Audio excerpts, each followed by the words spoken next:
الحمدللہ الحمدللہ وحدہ والصلاة والسلام علی من لا نبی بعدہ واعوذ باللہ من الشیطان الرجیم بسم اللہ الرحمن الرحیم یا ایھا الناس قد جاءتکم موعظۃ من ربکم وشفاء لما فی الصدور وہدی ورحمۃ للمؤمنین۔ بسم اللہ الرحمن الرحیم رب اشرح لی صدری ویسر لی امری واحلل عقدۃ من لسانی یفقہوا قولی۔ میری عزیزی سامعات، یہاں پر موجود اور زوم پر موجود آپ سبھی کا درس قرآن مجید میں تہہ دل سے خیر مقدم ہے۔ السلام علیکم ورحمۃ اللہ وبرکاتہ۔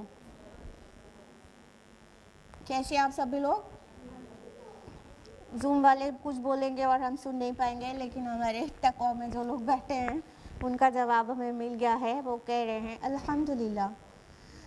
اللہ تعالیٰ سے دعا ہے کہ اللہ تعالیٰ کے لیے آپ لوگ اچھے رہیں، خوشحال رہیں، محفوظ رہیں، اور اللہ تعالیٰ آپ کے ایمان اور اعمال صالحات میں برکت اور ترقی نصیب کرے، آمین آمین۔ جزاک اللہ خیرا۔ درس قرآن مجید میں کون سی سورہ چل رہی ہے؟ سورہ انبیاء۔ لاسٹ ویک ہم لوگوں نے سورہ انبیاء کی کس آیت تک تفصیل سے جانا تھا؟ 64 تک، بالکل صحیح۔ تو آج آپ لوگ کا ارادہ ہے کہ آپ 65 آنورڈز تفصیل سے جانیں؟ جی بالکل ایگزیکٹلی۔ تو ریویژن چاہیے کہ نہیں چاہیے؟ چاہیے۔ تو ایسا کرتے ہیں، لاسٹ 2 ویکس میں جو ابراہیم علیہ السلام کا قصہ جہاں سے شروع ہوا ہے اس کا شارٹ ریویژن لے لیتے ہیں، ٹھیک ہے؟ تو سورہ انبیاء میں ہم لوگ جہاں پر ہیں وہ ابراہیم علیہ السلام کا پورا قصہ چل رہا ہے نا، تو اس کو ہی پورا شارٹ میں لے لیتے ہیں، اور یہ قصہ شروع ہوتا ہے نمبر 51 سے۔ تو اللہ تعالیٰ نے ابراہیم علیہ السلام کا ذکر کیا اور ان کے والد اور ان کی قوم کا ذکر کیا کہ وہ لوگ تو مورتیوں کی پوجا کرتے تھے اور اسی پہ جم کر بیٹھے رہتے تھے، اعتکاف کرتے تھے۔ تو ابراہیم علیہ السلام کو یہ بات عجیب لگی اور انہوں نے کہا کہ کیا بات ہے، تم ایسوں کی عبادت کیوں کرتے ہو؟ تو کیا جواب دیا تھا لوگوں نے؟ بتائیے۔ ایگزیکٹلی، ماشاء اللہ، آپ لوگ کی یادداشت اچھی ہے، 2 ہفتے پہلے کا بھی یاد ہے۔ انہوں نے کیا جواب دیا؟ قالوا، انہوں نے کہا وجدنا آباءنا لہا عابدین۔ ریزن کچھ بھی نہیں تھا سوائے اس کے کہ ہم نے اپنے آباء و اجداد کو یہی کرتے ہوئے پایا۔ پھر ہم نے آپ کو اس سے بہت ساری مثالیں دی تھی، وہ بھی یاد ہوگا۔ تو ابراہیم علیہ السلام نے کہا کہ مطلب تمہارے آباء و اجداد کھلی گمراہی میں تھے، تو ان لوگ کو بلیو نہیں ہوا، یعنی جب وہ توحید کی بات کر رہے تھے تو بلیو نہیں ہو رہا تھا، کہتے کیا تم مذاق کر رہے ہو؟ یعنی ایک اللہ کا جو کانسیپٹ ہے ان کو مذاق لگ رہا تھا، اور کیونکہ توحید اتنی بری طرح سے کھو چکی تھی اس سوسائٹی میں۔ پھر کیا ہوا کہ انہوں نے واضح کیا کہ نہیں، میں اپنی طرف سے کوئی بات ہی نہیں کر رہا ہوں، میں تو اس خالق کائنات کے بارے میں آپ سے بات کر رہا ہوں، اور میں خود اس بات کا گواہ ہوں کہ وہ ایک ہی ہے، اور میرے غور و فکر کے بعد اللہ وجل بصیرت یہ بات کہی ہے۔ اس کے علاوہ اب جب وہ ان کو سمجھ میں تو کچھ آیا نہیں ان کی قوم کو، تو ابراہیم علیہ السلام کو لٹل بٹ اینگر میں انہوں نے کہا تو اللہ کی قسم میں تمہارے معبودوں کے ساتھ ایسی چال چلوں گا نا کہ تم بس یہاں سے چلے جاؤ۔ یہ بہت دبی زبان انہوں نے کہا تھا، لیکن ہو سکتا ہے کہ کسی نے سن لیا ہو، لیکن زیر لب ہی کہا تھا۔ تو پھر کیا ہوا جب وہ لوگ چلے گئے، آپ کو پتہ ہے کوئی ان کا فیسٹ ہوتا تھا یا کوئی میلہ لگتا تھا جس میں پوری کی پوری قوم چلی جاتی تھی اوپن گراؤنڈ میں، تو وہاں سب لوگ چلے گئے تھے، مندر کے پجاری بھی، سب لوگ بھی۔ تو پھر ابراہیم علیہ السلام نے کیا کیا، آپ لوگ بتائیے؟ ہاں سب کو پتہ ہے، سارے بتوں کو توڑ دیا اور صرف ایک کو جو سب سے بڑا تھا اس کو چھوڑ دیا۔ تو جب وہ لوگ لوٹے تو ان کے لیے تو ایک بہت قیامت برپا ہو گئی تھی۔ یہ تو بالکل انڈرسٹوڈ بات ہے کہ اگر یہاں پہ بھی الہ آباد میں، متھرا میں کچھ ایسا کر دیا جائے تو کیا قیامت آنے والی ہے۔ تو وہاں تو قیامت آ گئی تھی۔ کس جگہ؟ عراق کے کون سے شہر میں؟ اور میں، ماشاء اللہ سب کو سب کچھ یاد ہوتا جا رہا ہے، بارک اللہ بارک اللہ۔ تو پھر کیا ہوا کہ ابراہیم علیہ السلام نے کے بارے میں لوگوں کو ڈاؤٹ ہو گیا کہ ہو نہ ہو یہ وہی ایک لڑکا ہے، ایک چھوکرا ہے جس کو لوگ ابراہیم کہتے ہیں، اسی نے کیا ہوگا، کیونکہ وہی بتوں کو برا بھلا کہا کرتا ہے، اور اس سے پہلے بھی جب انہوں نے دبی زبان کہا تھا کہ میں چال چلوں گا تو ڈاؤٹ کر لیا تھا لوگوں نے کہ اسی نے کیا ہوگا۔ تو بلایا گیا ان کو کہ بلاؤ تو ذرا ابراہیم کون چھوکرا ہے، کون لڑکا ہے۔ مطلب ابراہیم علیہ السلام کوئی اولڈ مین نہیں تھے 50 ایئرز کے نا، جیسے کہ تالمود میں ہے، بلکہ ابراہیم علیہ السلام ینگ بوائے تھے، یوتھ جس کو کہتے ہیں۔ تو ان کو بلایا گیا اور ابراہیم علیہ السلام سے پوچھا گیا کہ تم نے یہ کچھ کیا ہمارے معبودوں کے ساتھ؟ تو ابراہیم علیہ السلام نے جواب دیا کہ ہاں ہوا تو ہے کچھ ایسا، لیکن تم یہ بڑا ہے نا، اس سے پوچھ لو۔ ڈیٹیل ہم نے آپ کو بتائی تھی کہ جھوٹ کی کیا حقیقت ہے، یہ جھوٹ نہیں تھا۔ پچھلے ہفتے بہت تفصیل سے ہم نے جھوٹ کے بارے میں بتایا تھا، توریہ کو بھی بتایا تھا کہ توریہ کیا ہوتا ہے۔ تو پھر انہوں نے جب کہا کہ اس سے پوچھ لو تو وہ دل ہی دل میں، اب ہم آ گئے آیت نمبر 64 میں، کہ انہوں نے اپنے دل کے اندر ہی سوچا اور کہنے لگے کہ واقعی یہ تو کچھ بولتے ہی نہیں ہیں، تو مطلب تم خود ہی ظالم ہو۔ ان کے دل میں یہ بات آئی تھی کہ ہم کس سے مانگتے ہیں، ہم کس کے آگے ہاتھ پھیلاتے ہیں، جو اپنی حفاظت نہیں کر سکتا تو ہماری کیا کرے گا۔ ان کے دل میں یہ بات آئی تھی، لیکن پھر کیا ہوا وہ آج آپ لوگ جانیں گے۔ آیت نمبر 65 آنورڈز، آیت نمبر 65 ہے، اعوذ باللہ من الشیطان الرجیم، بسم اللہ الرحمن الرحیم۔ ثم نکسوا علی رؤوسہم، پھر وہ اپنے سروں کے بل اوندھے کر دیے گئے۔ لقد علمت ما ہؤلاء ینطقون، تو تم جانتے ہو کہ یہ بول نہیں سکتے۔ کیا ہوا کہ ان کو یہ بات کسی حد تک سمجھ میں آئی تھی کہ یہ تو پتھر کے بت، ان کو کسی نے ان کے اوپر حملہ کیا اور یہ نہ اپنے کو بچا سکے اور نہ ہی کسی کو اپنی ہیلپ میں بلا سکے، کچھ بھی نہیں، تو یہ ہمیں کیا بچائیں گے۔ آئی تھوڑی دیر کے لیے، لیکن پھر ضد میں آ گئے۔ جب انسان ضد میں آ جاتا ہے یا تو پھر کسی عصبیت کا شکار ہو جاتا ہے تو اس کی عقل اوندھی ہو جاتی ہے، اس کی عقل سیدھے چلتے چلتے الٹی چلنے لگتی ہے۔ مان لیجئے اگر ہماری یا آپ کی کوئی خامی ہے اور کسی نے بتایا، ہمیں انسٹنٹلی ہمیں لگا کہ ہاں یہ تو میری بری عادت ہے، لیکن ہم اس کے سامنے نہیں چاہتے کہ ہماری خامی کا ہم اعتراف کریں، تو ہم اس کا اعتراف نہیں کرتے اور ضد میں آ جاتے ہیں کہ نہیں، باس از آلویز رائٹ نا۔ کہنے کا مطلب نہیں، میں جیسی ہوں بالکل صحیح ہوں۔ اب یہ ضد میں جب انسان آ جاتا ہے تو اس کی عقل سیدھا چلنے کے بجائے الٹا چلنے لگتی ہے، صحیح سوچنے کے بجائے سر نیچے پیر اوپر کر کے، جس طرح امی لوگ کبھی اگزامپل دے دیتی ہیں کہ جب ہم نے ایک دم نارمل سی انڈرسٹوڈ بات پوچھ لے کہ اب ہم امی کیسے جائیں وہاں، تو سر نیچے پیر اوپر کر کے چلی جاؤ نا۔ تو یہ کہا گیا کہ جب انسان جب وہ بے تکی بات کرتا ہے یا ضد والی یا عصبیت والی بات کرتا ہے تو اس کی عقل صحیح چلنا چھوڑ دیتی ہے، پھر وہ الٹی ہو جاتی ہے، پھر بات سمجھ میں نہیں آتی۔ ایک بار انسان ضد میں آ جائے یا ایک بار کبر میں آ جائے یا ایک بار عصبیت کا شکار ہو جائے کہ نہیں ہمارے ہاں تو یہی ہوتا ہے تو یہی ہوگا، ہم اس کے خلاف لڑیں گے اور ہم کوشش کریں گے کہ ہم ثابت کر دیں کہ آئی ایم رائٹ، جو ہاں یہ فیلنگ آئی، پھر تو بقیہ چیز بھی سمجھ میں آنے سے رہی۔ تو کیا اللہ تعالیٰ نے کیا کہا کہ پھر ان کے سر بالکل نکسوا علی رؤوسہم، وہ سر کے بل اوندھے کر دیے گئے، یعنی ان کا دماغ پلٹ گیا اور وہ سوچنے کے لیے پھر اب ان کے پاس عقل نہیں تھی، اب کیا تھا، صرف غصہ، صرف ناراضگی۔ اور پھر اس کے بعد انہوں نے کہا تم تو جانتے ہو نا یہ بول نہیں سکتے۔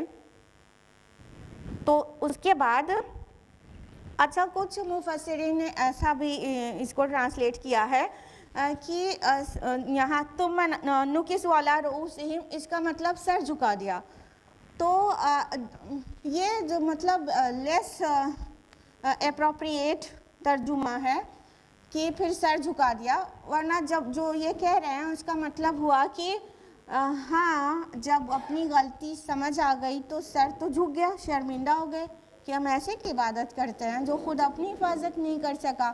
یہ ترجمہ کر کے یہ ایکسپلینیشن بھی دیا جاتا ہے، لیکن جو پرومیننٹ اوپینین ہے اور مور ریلائبل اوپینین ہے اسکالرز کی، وہ یہی کہتے ہیں کہ سر الٹ دیا گیا ایکچولی، یعنی سوچ ان کی پوری سیل کر دی گئی، اب ان کو سمجھنے کی صلاحیت باقی نہیں رہی۔ جب انسان عصبیت یا ضد کا شکار ہو جاتا ہے تو پھر سمجھ بوجھ اس کی ختم ہو جاتی ہے۔ تو ان لوگوں نے بس یہی جواب دیا کہ ارے تمہیں تو پتہ ہے نا کہ بول نہیں سکتے یہ لوگ۔ تو آیت نمبر 66 ہے، قال افتعبدون من دون اللہ ما لا ينفعکم شیئا ولا یضرکم۔ ابراہیم علیہ السلام نے کہا تو کیا تم لوگ اللہ کو چھوڑ کر ایسی چیزوں کو پوجتے ہو جو نہ ہی تمہیں کچھ نفع دے سکتی ہے اور نہ ہی تمہارا کوئی نقصان کر سکتی ہے؟ تو کتنی لاجیکل بات، بالکل سوٹیبل بات، صحیح وقت پر صحیح بات۔ یعنی اسی چیز کا تو موقع کا انتظار تھا نا، ان کو اس بات کا ڈر نہیں تھا کہ اس کے بعد ہوگا کیا، ان کو اسی پوائنٹ کا انتظار تھا ابراہیم علیہ السلام کو کہ واضح کر دیں کہ ایکچولی تمہارے معبودان کی کیا حقیقت ہے، یہ باطل کیوں کر ہیں۔ تو بس ابراہیم علیہ السلام نے وہ جواب، جیسے انہوں نے کہا یہ تو تم جانتے ہو نا کہ ہؤلاء ینطقون ما ہؤلاء ینطقون، تم جانتے ہو نا یہ لوگ بول نہیں سکتے، they can't utter a single word even نا۔ بس موقع ملا ابراہیم علیہ السلام کو، تو کہا کہ تم اللہ کو چھوڑ کر ایسے کو پوجتے ہو جو تمہیں کوئی نفع بھی نہیں پہنچا سکتا اور کوئی نقصان بھی نہیں، یعنی تم انہیں پوجتے رہو تو تمہارا کوئی نفع نہیں ہونے والا، اور اگر ان کو پوجنا چھوڑ دو تو تمہیں کوئی نقصان نہیں ہوگا۔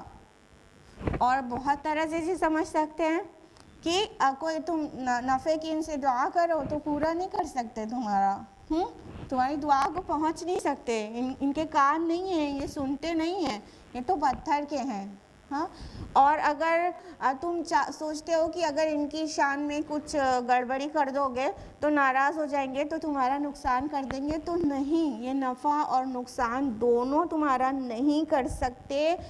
یعنی کہ اللہ تعالیٰ کا انٹروڈکشن ہو گیا یہاں پر کہ میں جس خالق کی طرف، میں جس رب کی طرف تمہیں بلا رہا ہوں، جس الہ کے عبادت کرنے کی میں دعوت دے رہا ہوں، جس کو میں کہہ رہا ہوں وہ ایک ہے، اکیلا ہے، تو وہ سنتا ہے، وہ جانتا ہے، وہ مدد کو پہنچتا ہے، اور وہ تمہیں تمہارے نفع اور نقصان پر پوری قدرت رکھتا ہے۔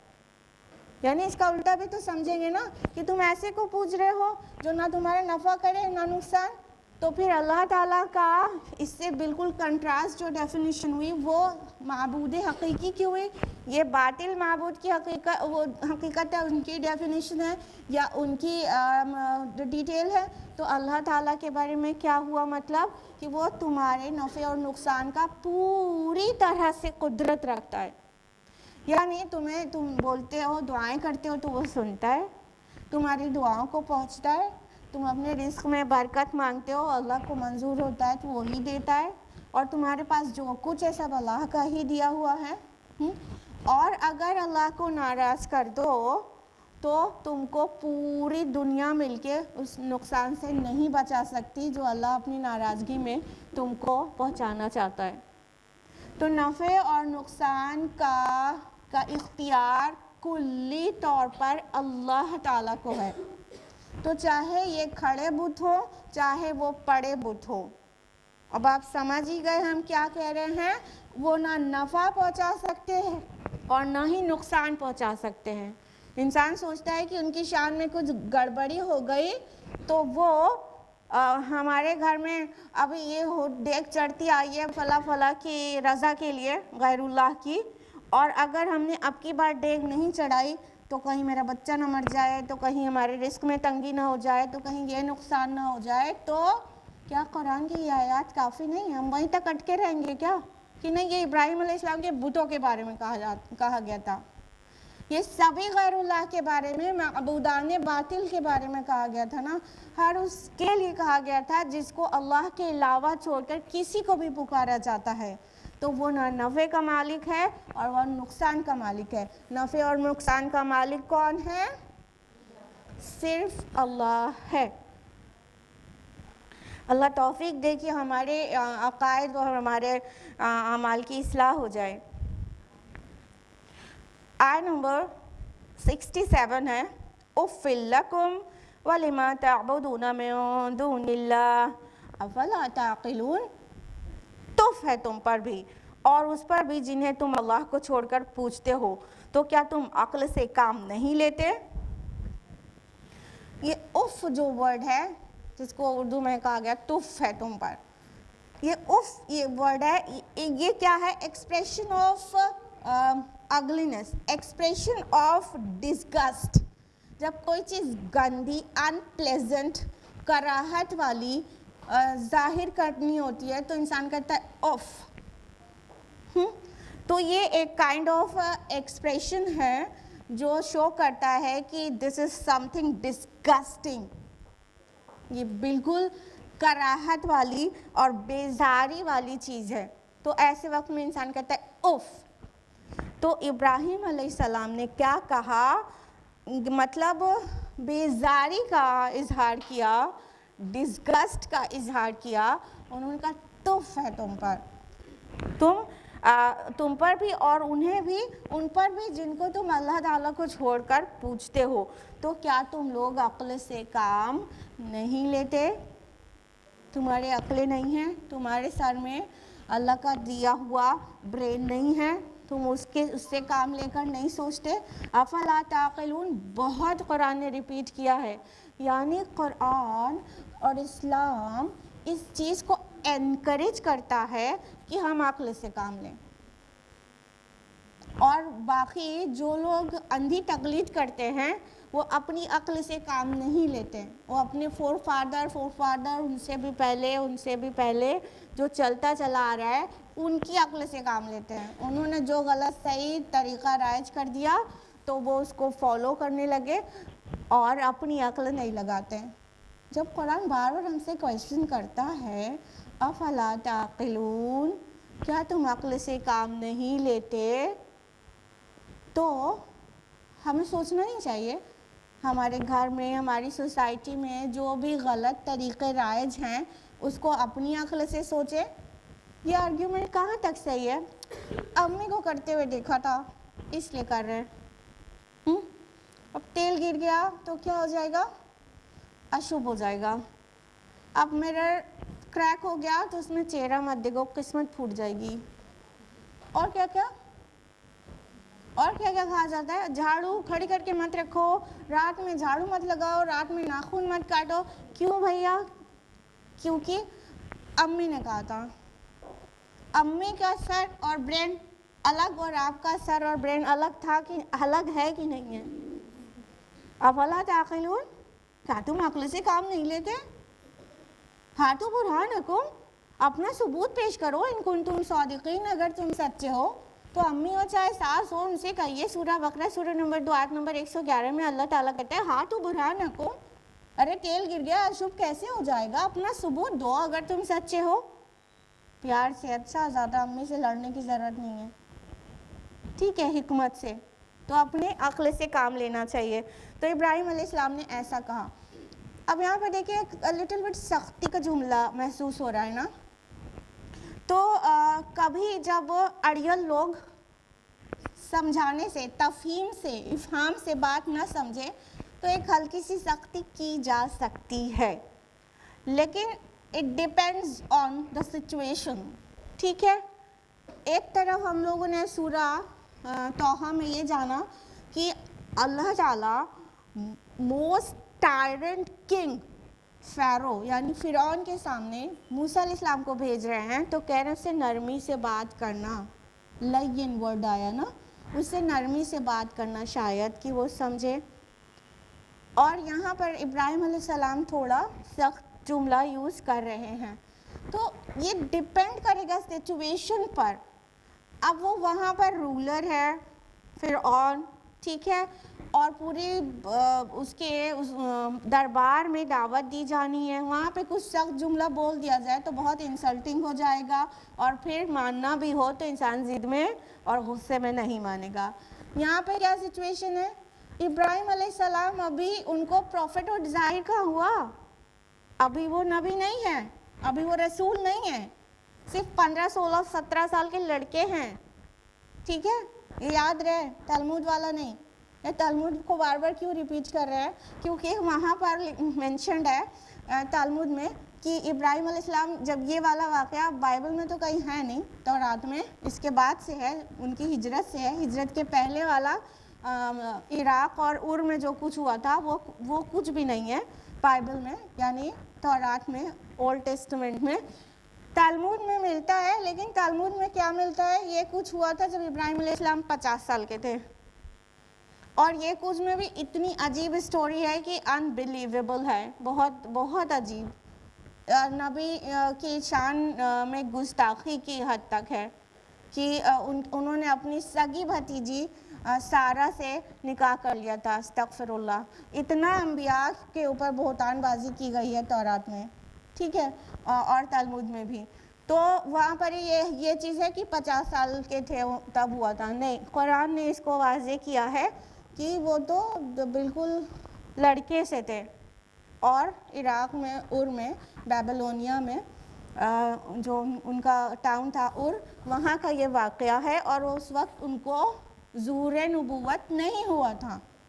ظہور نبوت کیوں کہہ رہے ہیں، نبی تو پیدائشی نبی ہوتا ہے، یعنی جو پیدا ہوا ہے وہ نبی بننا ہی ہے اسے بڑے ہو کر، ٹھیک ہے، تو پیدائشی نبی ہے، لیکن ظہور نبوت جب وحی آنا شروع ہوتی ہے تبھی ہوتا ہے، تب وہ نبی اور رسول کی حیثیت سے خود کو بھی ریکگنائز کر پاتا ہے کہ میں رسول ہوں، اور اپنی قوم کو دعوت دیتا ہے کہ میں اللہ کا رسول ہوں، جیسے کہ ہمارے نبی صلی اللہ علیہ وسلم کو کتنے سال میں ظہور نبوت ہوا، 40 سال میں، ایوری باڈی نوز، ماشاء اللہ۔ تو یہاں پر جو دیکھ رہے ہیں کانٹیکس، ایک ہلکی سی سختی، لیکن وہ ابھی نبی نہیں ہے، ابھی نبوت ظاہر نہیں ہوئی ہے، جیسے سب لوگ ہیں اسی سوسائٹی کے ایک ممبر ہے، ٹھیک ہے۔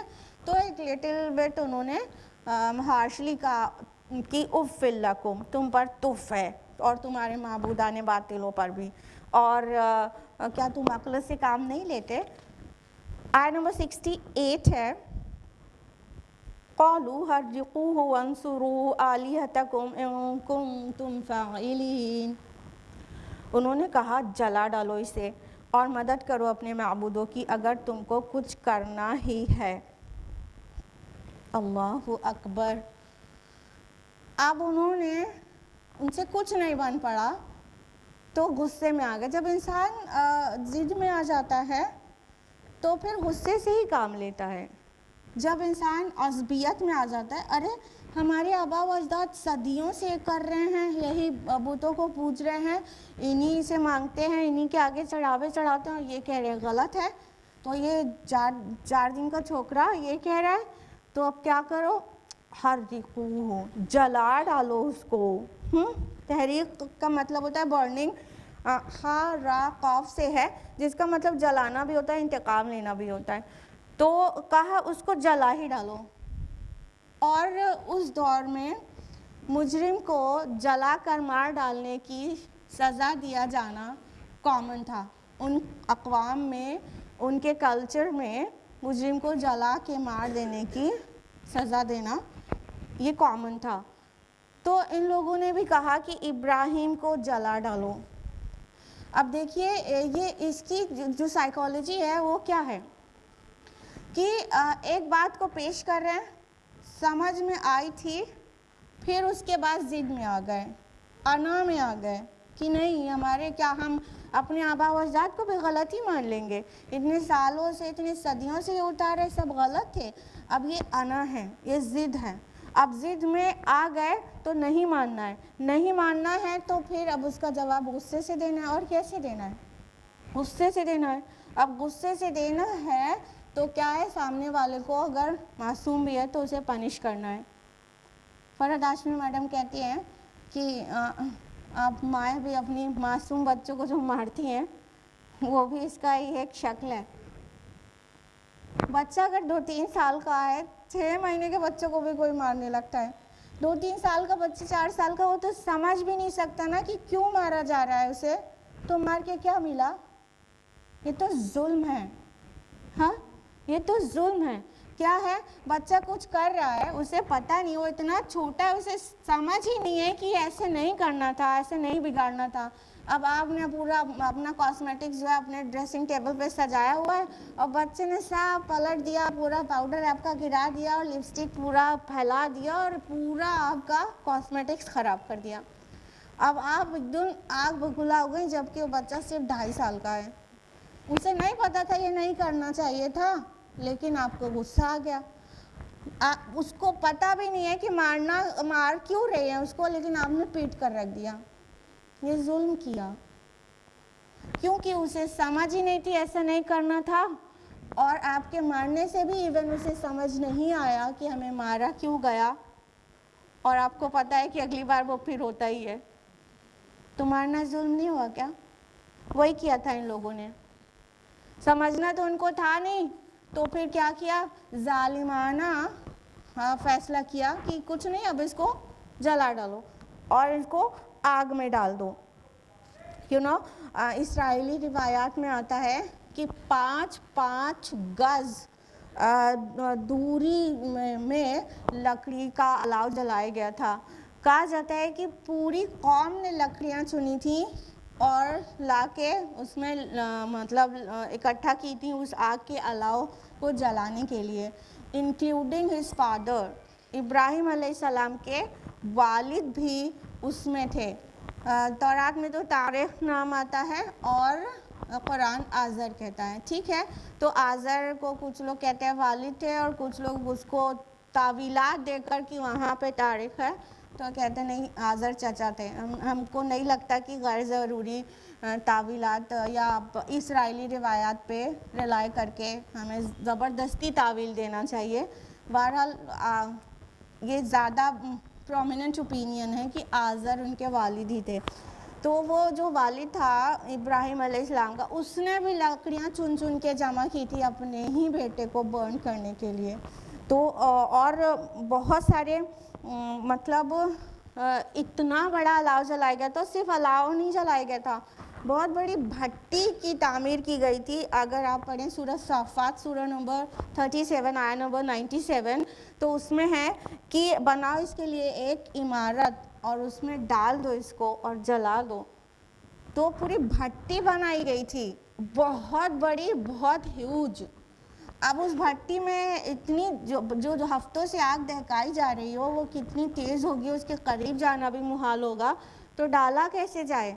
تو منجنیق جانتے ہیں آپ لوگ؟ منجنیق ہوتی ہے جس میں پتھر پھنسا کے پھینکا جاتا ہے کھینچ کے، جیسے گلیل ہوتی ہے نا تو وہ چھوٹی ہوتی ہے، اسی ٹیکنیک پہ بہت بڑے بڑے پتھروں کو دور پھینکنے کے لیے منجنیقیں ہوتی ہیں.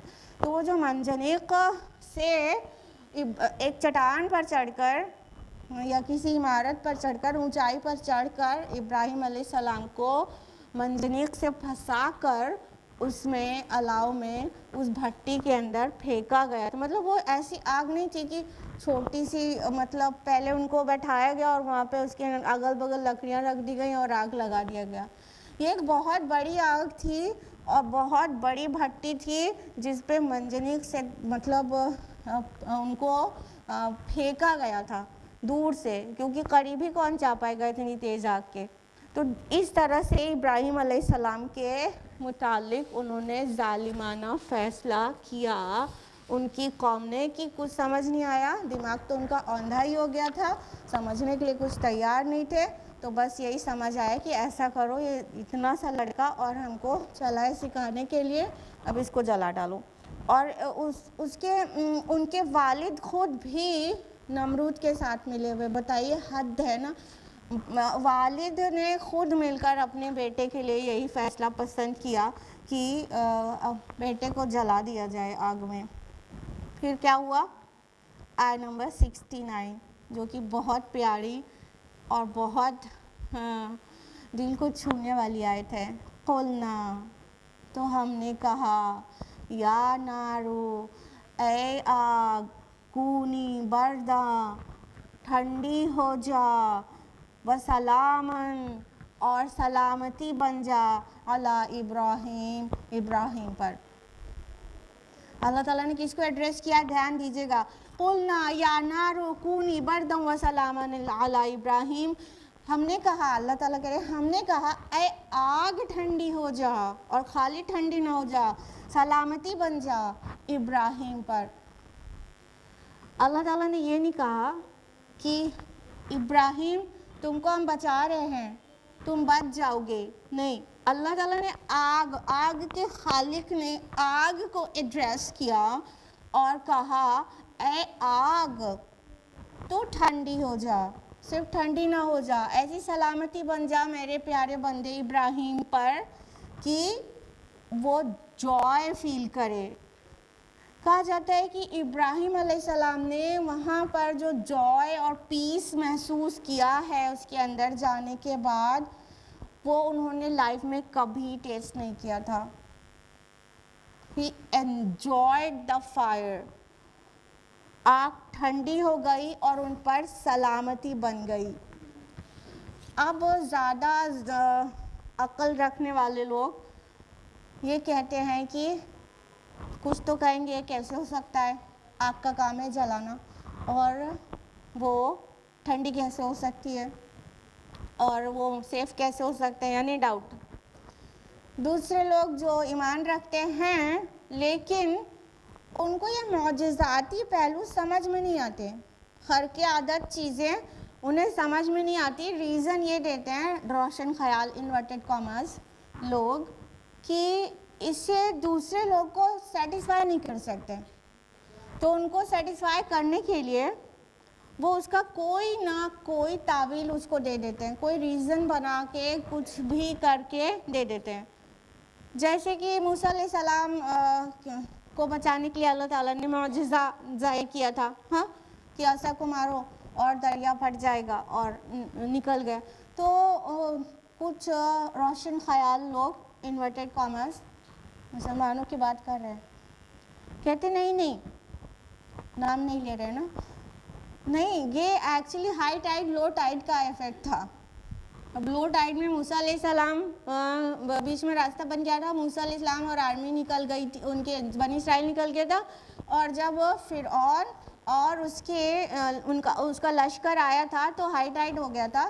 مد و جزر ہوتا ہے نا، کیا کہتے ہیں، جوار بھاٹا نا، وہ اس کا اثر تھا. تو جب ان کا فرعون کی آرمی کا ٹرن آیا تھا تو وہ ہائی ٹائیڈ ہو گیا تھا. مطلب کسی طرح اس کو تعویل پہنا کر اس کو کہا جاتا ہے کہ یہ نیچرل فینومینن ہے.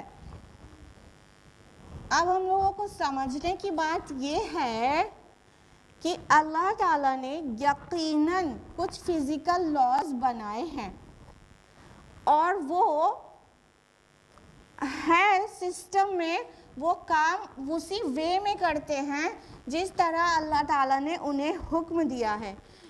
اور جو فزیکل چینجز اور کیمیکل چینجز ہوتے ہیں وہ محکم تو ہیں، مستقل بھی ہیں، لیکن اٹل نہیں ہیں. فزیکل لاز کا خالق کون ہے؟ آگ کا کام ہے جلانا، پانی کا کام ہے ڈبانا، ٹھیک ہے. یہ جو فزیکل لاز ہیں ان کا خالق کون ہے؟ کون ہے؟ اللہ تعالیٰ. تو اللہ تعالیٰ نے فزیکل لاز بنائے ہیں انسانوں کے لیے. اللہ تعالیٰ جو کہ خود فزیکل لاز کا خالق ہے، وہ باؤنڈ نہیں ہے کہ وہ فزیکل لا اسی وے میں ورک کرے.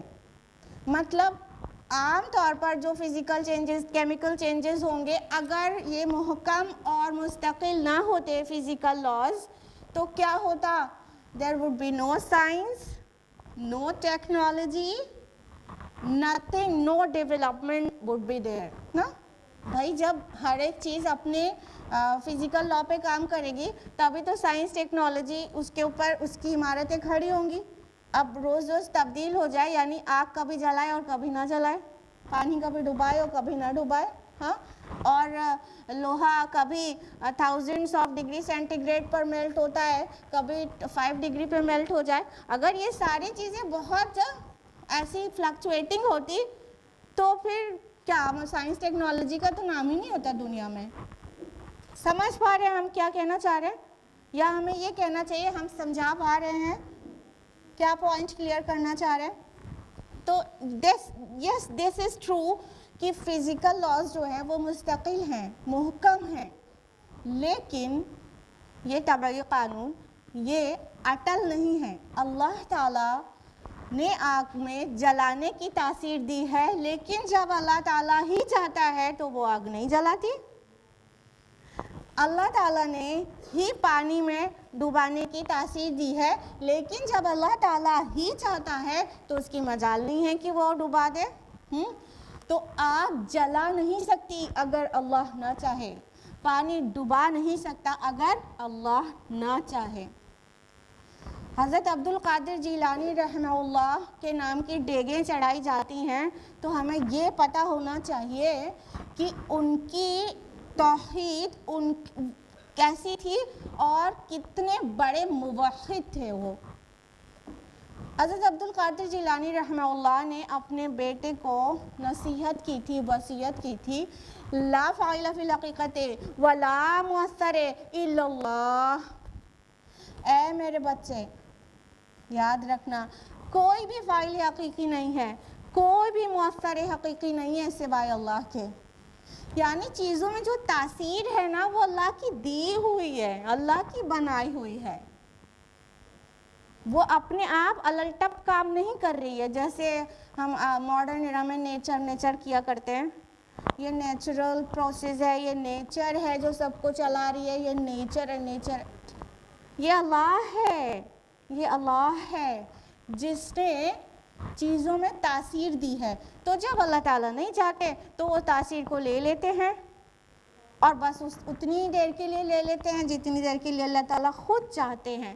تو یہ جو نیچرل فینومینن ہے نا وہ ایکچولی فکسڈ اٹل نہیں ہے. ہاں محکم ہے، مستقل ہے، کنٹینیوٹی ہے اس کے اندر اور سسٹمیٹک ہے، لیکن وہ کبھی بھی چینج نہ ہو ایسا نہیں ہے. اور وہ چینج ہوتا ہے صرف اللہ تعالیٰ کے حکم سے، جب اللہ تعالیٰ ہی چاہتا ہے.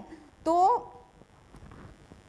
یہاں پر زیادہ تعویلات دینے کی ضرورت نہیں ہے. یہ معجزہ تھا اور معجزے کے طور پر ہمیں قبول کرنا چاہیے. یہی صحیح ایمان ہے کہ جب بھی اللہ تعالیٰ چاہتے ہیں تو چیزوں کو خرق عادت بدل دیتے ہیں اور وہ ویسا ہو جاتا ہے. اور جتنے انبیاء کو جو معجزے دیے گئے وہ وہی عقل کو عاجز کر دینے والی شے، یعنی کہ عقل سمجھ نہیں سکتی. ہم فزیکل لاز کی ورلڈ میں جیتے ہیں تو ہم کو لگتا ہے کہ ایسا ہی ہوتا ہے، لیکن جب وہ عقل میں نہ سمائے کہ کیسے ہوا، آگ میں ڈالے گئے تو جلے کیوں نہیں، عقل میں نہیں سما رہی ہے.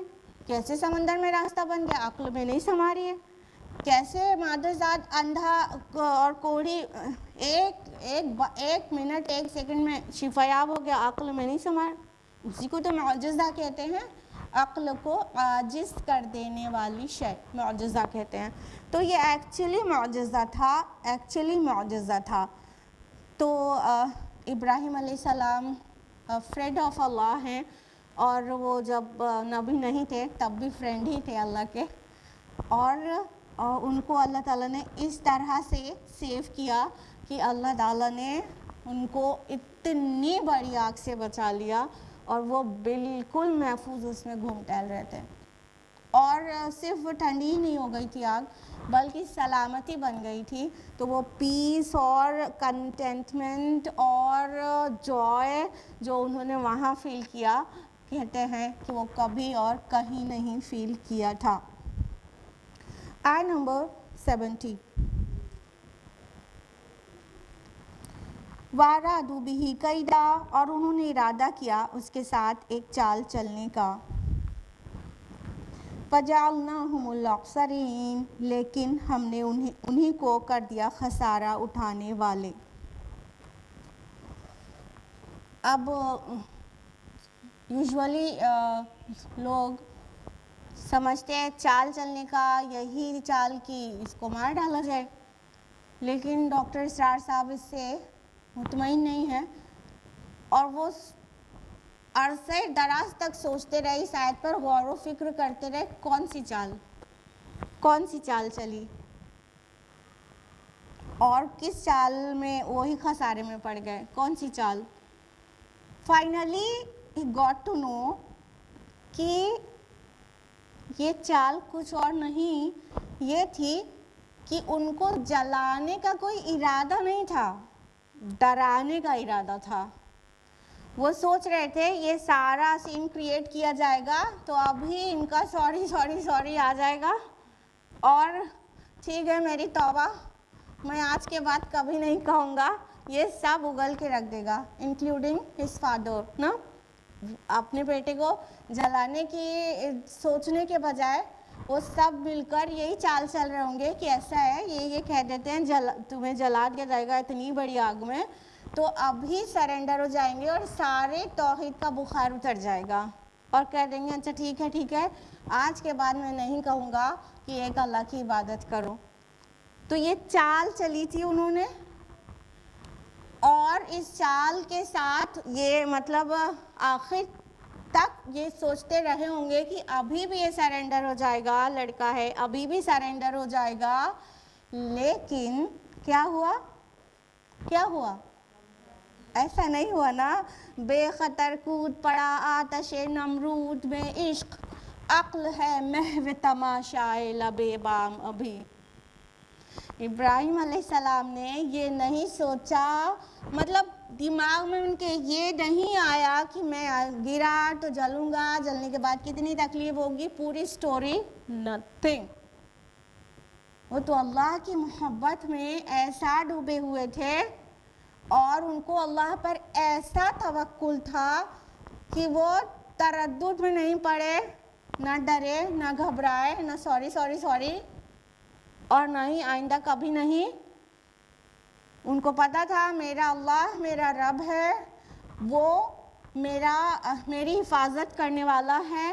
اگر میری موت آج لکھی ہے تو پوری کائنات مل کے بھی مجھے مرنے سے بچا نہیں سکتی، اور اگر میری زندگی ہے اور میری حفاظت اللہ نے لکھی ہے تو کوئی بھی پوری دنیا کائنات کے لوگ مل کر مجھے جلا کے مار نہیں سکتے. دس از دا سائیکالوجی کتنا پیارا شعر ہے. بے خطر کود پڑا آتش نمرود میں عشق، عقل ہے محو تماشائے لب بام ابھی. جو اتنی عقل لگاتا ہے نا تو پھر وہی ڈر جاتا ہے. جو راہ حق پہ نکل جائے تو اسے بیک نہیں ہونا چاہیے. پھر کیا ہوگا، پھر کیسے ہوگا، تو پھر بچوں کا کیا ہوگا، اگر ہم اس خطرے میں پڑے مر گئے تو میرے بچوں کو کون دیکھے گا. بس عقل ہماری لگنا شروع ہوتی ہے اور ایمان رخصت ہو جاتا ہے. یہ ٹرائلز ہوتے ہیں، ٹرائلز، یہ آزمائشیں ہوتی ہیں اللہ تعالیٰ کی طرف سے. ہارڈشپس آتی ہیں چیک کرنے کے لیے. اور ابراہیم علیہ السلام کی پوری زندگی بڑی بڑی آزمائشوں سے بھری ہوئی ہے، اور ہر آزمائش کے بعد انہیں ایک بڑا عزت، بڑا رتبہ، بڑا مقام ملا ہے. ان کو خلیل اللہ کہا گیا، ان کو امامت الناس کے منصب پر فائز کیا گیا.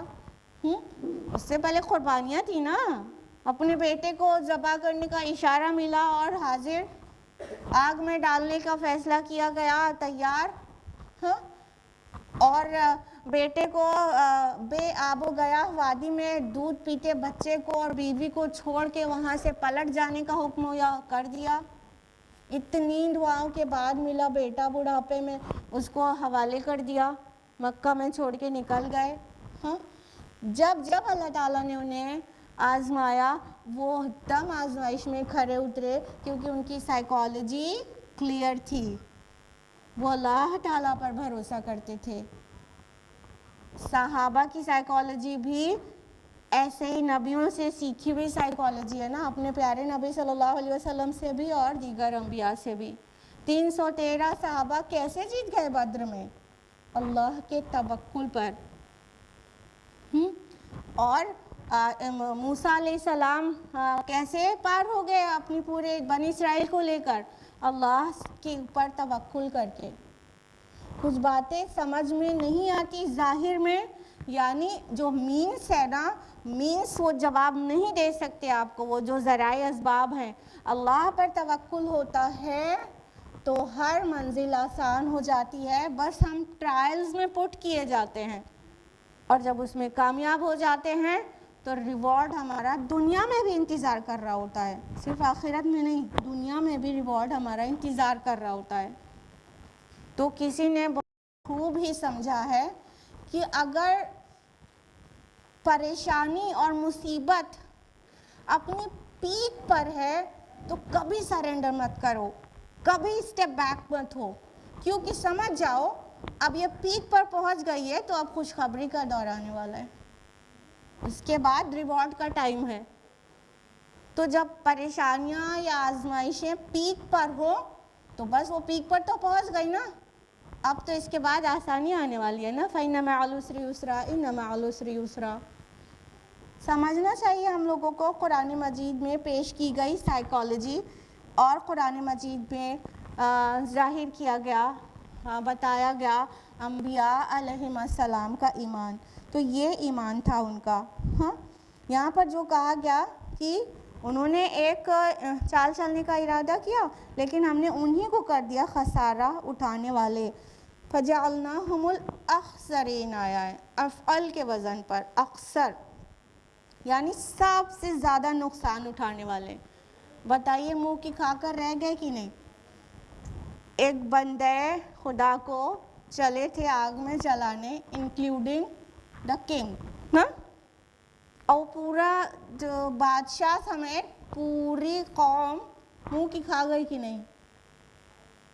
ایک بندے کے سامنے سب کی کیسی بے عزتی ہوئی ہوگی، کیسا ان کا امپریشن بنا ہوگا. ایک بندے کے سامنے سب منہ کی کھا گئے. اتنی بڑی آگ اتنے ہفتوں سے دہکائی جا رہی تھی، اتنے سب مل کے کر رہے تھے، اور اللہ تعالیٰ نے کیسے بچا لیا.